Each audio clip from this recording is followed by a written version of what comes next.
Gmail account ama hangba email account hangba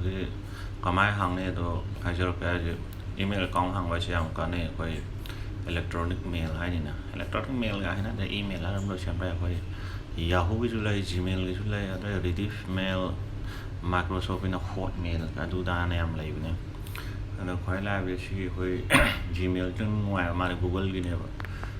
koi shi application ha pa ga shi Gmail se to se ara Android phone pai boy di application ka yam download tau ge di Google account ta ka Google account je dum chi shi email se dum phang da ne e khoi na shi da Gmail na dum Google to se ara the Gmail to se ko smai Gmail to re na ko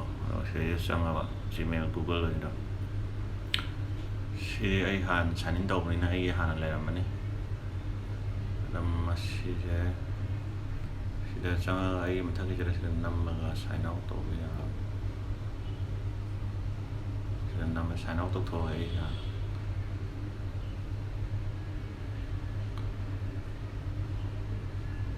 kai sakra create to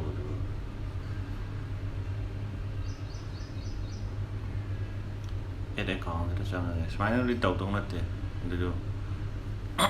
saya jadi tu create account na hai che noi na tau de se mai tau tau se si create account na yo je se create de se mo hai ni de ko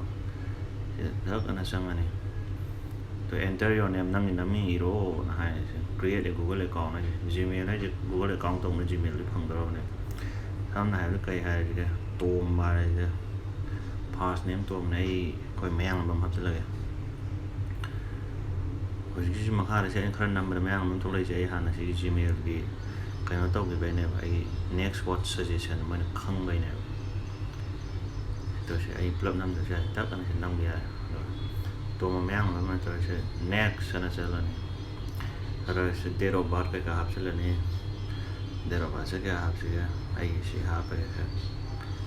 so aku noi na saya date of birth jalan ai bila si siapa ke so 19 ke hap sih then identify apa ya gender rather no check ini mail apa gitu na the next door ni ada tu saya apa makan bear natra ga aina moina sida cara kon pire ada aina ya apa makan ga saya @gmail.com aja tomba mayang lambam jadi hana mina paira lem dong mal ya tiga hatu mal yengs to lay na hai already taken na lay ga hai ni ko ada na kaya je to mayang bam kai hai mayang lamba na hai dia na du sidi phajade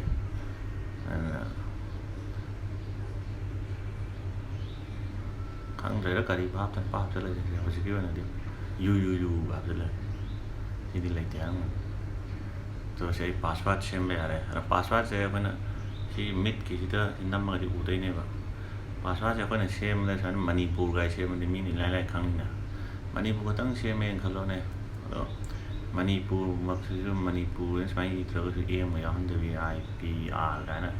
शान खंजर तो मणिपुर है नहीं सी ज़्यादा कोई digit का option तो जो भाई पासवर्ड से फ्रस्ट्रोंग है ना बा इसमें ना तो हो गई ना कैपिटल लोहन बाका है ना तो पकड़ तरी ताऊ बना Betul lo kan hai to saya pas je lo semai ti pai ha ai semai chung wala ya ma si lo ga ji ya na pa de mi lu re lo ko ada em sang le de ka de tarang ki hai lai sam na da ai di passport je sana da ai Manipur di hap te noi tau ge ga hai na khal Manipur na te ga ai di pai na ai de ro ba ro ve si ne dunia na kan de le da et ka se le diu ka ko to pa mayam sana hap chale ko ai sum number sim ha ko ro pune ba kala Manipur 85 adu ani Gmail ka ko silo next door ga ti lo ye ba mo doi kan ni se account jom sim de la tham ba se lo ga ti dum lo ya adu na si am live ni Gmail le be kana ba ko email le se ba yang kana ita na khang dra ga so ma kok te ong ye ma do khang ani wai ja thank you like share comment tok solo khang da le jon phai ai sham thar ka message thar ju ai du sham biro na dum shamo